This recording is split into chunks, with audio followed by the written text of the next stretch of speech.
እንዴት ናችሁ? ወደ ዩቲዩብ ቻናል ደግሞ ቁም ነገርና እንደዚሁም ከቴክኖሎጂ ጋር ከማኑፋክቸሪንግ ጋር ደግሞ የተለያዩ ነገሮችን ለማየት ስትፈልጉ ሬስ ኢትዮጵያን ሰብስክራይብ አድርጉና ተከታተሉ።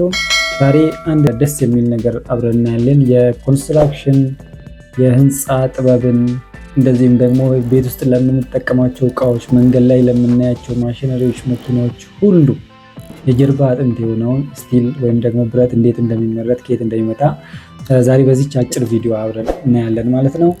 ስቲል ወይም ደግሞ ብረት መጀመሪያ ያው የሚመጣው ከማዕድን ነው። ማዕድኑ ከመሬት ስር ነው ተቆፍሮ የሚወጣው ወይም ደግሞ ብላስት ይደረጋል። የተለያዩ ፈንጂዎችን ቀብረው ዳገትን እያፈረሱ የሚጠቀሙት ነው።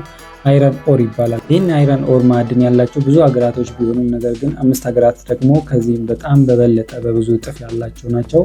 አውስትራሊያ፣ ብራዚል፣ ቻይና፣ ኢንዲያ። እነዚህ ሀገራቶች እንግዲህ ይህንን አይረን ኦር በጣም በሰፊው ያላቸው ናቸው። በጣም በሰፊውም ደግሞ ሪፋይን ያደርጋሉ።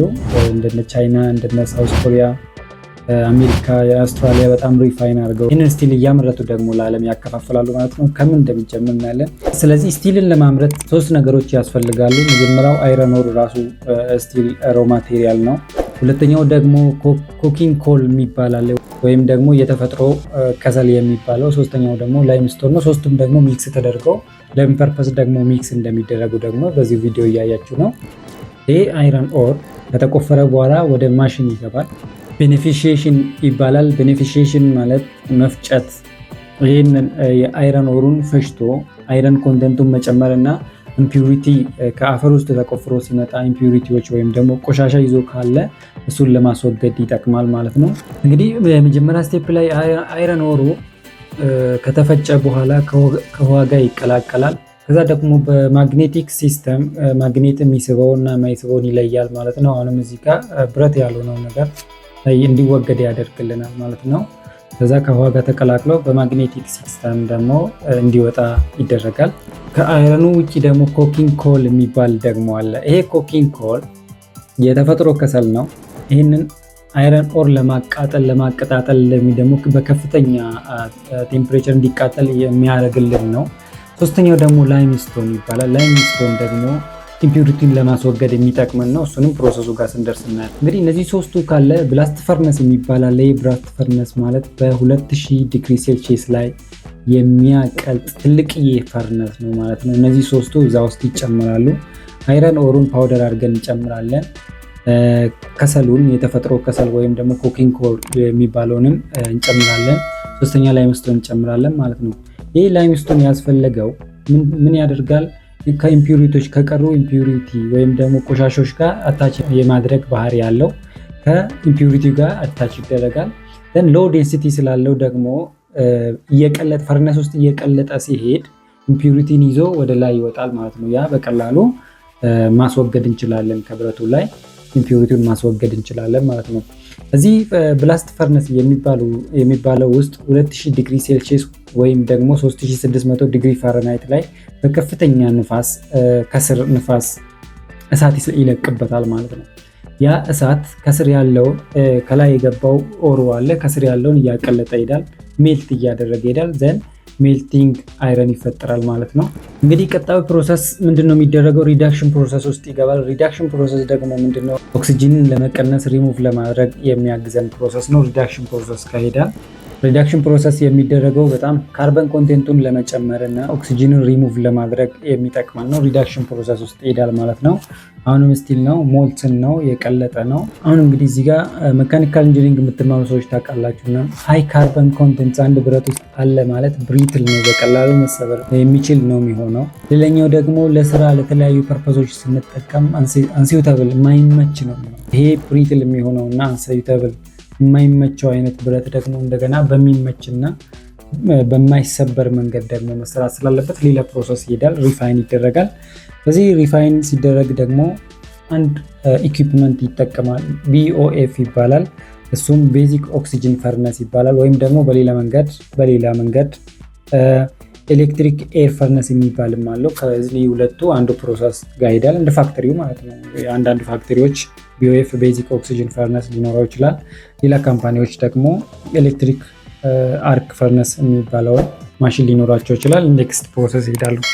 BOF ውስጥ ምንድነው የሚደረገው? ይሄኛው የቀለጠው ብረት የቀለጠው አይረን ኦር ኦክሲጅን ይጨመርበታል። ኦክሲጅን ሲጨመርበት ካርበኑ እንዲቀንስ ያደርጋል፣ ወይም ደግሞ ይሄ ብሪትል የሚያደርገው ፕሮፐርቲውን እንዲቀንስ ያደርጋል። ኦክሲጅን ኢንትሮዲውስድ ይደረጋል BOF ላይ ማለት ነው፣ ቤዚክ ኦክሲጅን ፈርነስ ውስጥ። እዛ ነው አሁን ኦክሲጅን ቀነስን። ነገር ግን ይሄ ብረት አሁንም ሲንግል ብረት ነው፣ ሞልትን አይረን ነው ፕሮሰስ እየተደረገ ያለው። ነገር ግን ብረት ለተለያዩ ፐርፖሶች ለምንጠቀም የተለያዩ አሎይ የሚባለው መካኒካል ኢንጂነሪንግ የተማራችሁ ደግሞ ታውቃላችሁ። በጣም አሎይ ይባላል። አንድ ብረት ላይ የተለያዩ ፕሮፐርቲዎችን ለመጨመር ሌላ አይነት ብረቶችን እንጨምራለን ማለት ነው። እዚህም ፕሮሰስ ላይ 3 ብረቶችን ልንገራቸው። የመጀመሪያው ማንጋኒዝ ይባላል። ማንጋኒዝ ስትሬንግዝን ለመጨመር ይጨመርበታል ማለት ነው። አሁን ሞልትን ስለሆነ እዚህ ኢንትሮዲውስ የሚደረጉ አዳዲስ ብረቶች ይገቡበታል። ከዛ ኒኬል የሚባል አለ። ኒኬል ደግሞ ኮሮዥን ሬዚስታንስ ነው፣ ዝገትን ለመከላከል ወደ ብረት የምንቀላቀለው ነው። ኒኬል ይጨመርበታል። ወይም ደግሞ ክሮሚየም ይጨመርበታል። ክሮሚየም ደግሞ ሃርድ እንዲሆንና ሎንግ ተርም ደግሞ እንድንጠቀመው የሚያደርገን ነው፣ ወይም ደግሞ ዱራቢሊቲውን እንዲጨምርልን ያደርጋል ማለት ነው። BOF ውስጥ እነዚህ 3ቱ አድ ይደረጋሉ። አንዳንድ ዲኦክሲዳይዜሽን እና ዲሰልፈራይዜሽን መደረግ አለባቸው። እነዚህም ፕሮሰስ እዚህ ውስጥ ይደረጋሉ ማለት ነው። ዲኦክሲዳይዜሽን ኦክሲጅንን ማስወገድና መቀነስና ሰልፈርን መቀነስ ይባላሉ። ይሄ ሲደረግ እንግዲህ አሁን በሶሊድ እየተቀየረ ስለሚመጣ እዚህ ስቴፕ ላይ ኮንስታንት ቴምፕሬቸር ይፈልጋል። ይሄ ስሙዝነሱን ሁሉ ነገሩን ለመጠበቅ ኮንስታንት ቴምፕሬቸር እዚህ ጋር 1650 ዲግሪ ሴልሺየስ ላይ ኮንስታንት ተደርጎ ሬጉሌት ይደረጋል። በዚህ ኮንስታንት ቴምፕሬቸር ላይ ነው አሁን ወደ ሶሊድ እየተቀየረ የሚሄደው ማለት ነው። ይሄ ካስቲንግ ዘ ሞልተን ስቲል ይባላል። የቀለጠውን ካስት ማድረግ ነው። የራሳቸው መስመር አላቸው። በየራሳቸው መስመር ሬክታንጉላር የሆነ ብረቶችን ቅርጽ እየያዙ ይሄዳሉ ማለት ነው። ይሄኛውን የሚያደርግ ከስት አለ። ከስት ውስጥ ፍሎ ይለቃል፣ ወይም ደግሞ ከስት ውስጥ ብረቱ ይለቀቃል። ፍሉድ የቀለጠው ብረት ከስት ውስጥ ይገባል። ከስቱ ቅርጽ ያወጣል ማለት ነው። ከዛ በኋላ ወደ ኩሊንግ ሲስተም ሄዳል፣ ይቀዘቅዛል፣ ቅርጽ ይዟል። አሁን ከሊኩዊድ ስቴት ወደ ሶሊድ ስቴት መጥቶልናል። ብረታችን ሶሊድ ስቴት ሆኗል። ይሄ ስቴፕ እንደየፍላጎቱ ቱቡላር ሺት ሜታሎችን ቲንና ቲክ ሜታሎችን እንደዚሁም ደግሞ ባሮችን ለመስራት ያግዘናል። በዚህ መስመር ካስት የተደረገው ለቱቡላር ከሆነ ቱቡላር ቱቦችን ያወጣልናል። ሬክታንጉላር ባርም ከሆነ ባር ያወጣልናል ማለት ነው። ሜካኒካል ፕሮሰስ ሆት ሮሊንግ እና ኮልድ ሮሊንግ የሚባሉ አሉ። ሆት ሮሊንግ ማለት ከፍተኛ ቴምፕሬቸር ላይ ሆኖ ሮል የምናደርገው ሲሆን፣ ኮልድ ደግሞ ብረቱ ቀዝቃዛ ሆኖ ሮል የምናደርገው ነው ማለት ነው። ሆት ሮሊንግ ላይ ያው ዳክቲሊቲዎችን ቶሎ ቀንጠስ እንዳይል ለማድረግ ዳክቲሊቲዎችን ለመጨመር ራፍነስን ለመጨመር ሆት ሮል እናደርጋለን።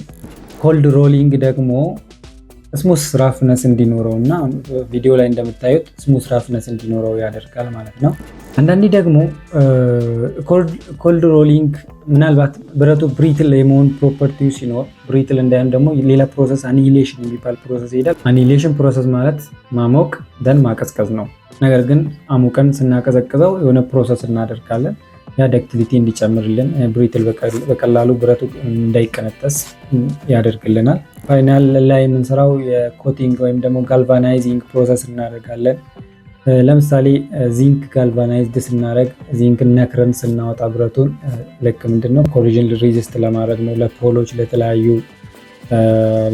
ለፀሐይና ለዝናብ የሚጋለጡ ብረቶች ሲሆኑ እንዳይዘጉ ያደርጋል። ዚንክን ነክረን እናወጣቸዋለን። ወደ ቀጣይ ስቴፕ ሲሄድ ኳሊቲ ቴስት እናደርጋለን። ቴስት የምናደርገው ደግሞ በማሽን ስራ አስገብተን ቴንሳይል ቴስት እናደርጋለን። ብረቱን ወይ ለጠጣ ላይ ለጠጥን ብሪትል ነው ዳክቲሊቲ ያለው የሚለውን ቴንሳይል ቴስት እናደርጋለን። ጥንካሬውን ደግሞ ሃርድነሱንም ቴስት እናደርጋለን። ሃርድነሱን ኮምፕረስ በማድረግ ፕረስ ማሽኖችን በመጠቀም ሃርድነሱንም ኳሊቲ ላይ ቼክ እናደርጋለን። ይሄ እንግዲህ የመጨረሻው ስቴፕ ነው። ኳሊቲ ኮንትሮል እናደርጋለን። ከዚህ በኋላ እንግዲህ ብረታችንን በምንፈልገው ሳይዝ በምንፈልገው ቅርጽ ለምንፈልገው ዓላማ ከሰራን በኋላ መጨረሻ ላይ ፓኬጂንግ ነው። ስለዚህ ብረት በዚህ መንገድ ከአፈር ተነስቶ ብረት ሆኖ አሁን ለምንኖርበት ሲቪላይዜሽን የጀርባ አጥንት ሆኖ ያገለግለናል ማለት ነው። ብረት ለሁሉም ነገር መነሻ ነው። እስቲ ወደኛ ሀገር ደግሞ እንምጣና ስለ ኢትዮጵያ ደግሞ እስቲ አንዳንድ ነገር እኛ ብረት ከየት ነው የምናመጣው፣ እንዴት ነው የምናገኘው የሚለውን ደግሞ እስቲ ቼክ እናድርግ አብረን። እሺ እንግዲህ አሁን ያያችሁት ያላችሁት እንግዲህ ኢትዮጵያ አይረን ኦር አላት። መካነ ሰላም ኢሉባቦር ዞን ይላል። ዌስተርን ኢትዮጵያ ኦሮሚያ እና ደቡብ ክልሎች አሉ ይላል። ትግራይ ክልል አለ ይላል። ነገር ግን ዶክመንት ስታተሶች ስናይ ግን ኢትዮጵያ አይረን ኦር አልጀመረችም። እስካሁን አይረን ኦር ኢትዮጵያ አልጀመረችም።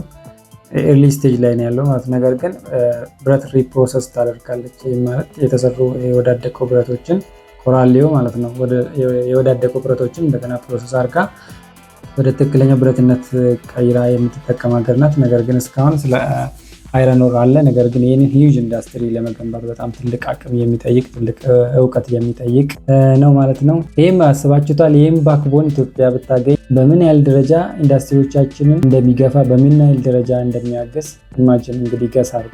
እንግዲህ እስካሁን ስትመለከቱት የነበረው ራይስ ኢትዮጵያ ላይ ስለ አይረን ኦር ወይም ደግሞ ስቲል እንዴት እንደሚመረት አብረን አይተናል። ቀጣይ በሌላ ቪዲዮ ተመልሰን እንመጣለን። እስከዛ ሰብስክራይብ ያደረጋችሁ ቤተሰብ ሁሉ መልካም ቆይታ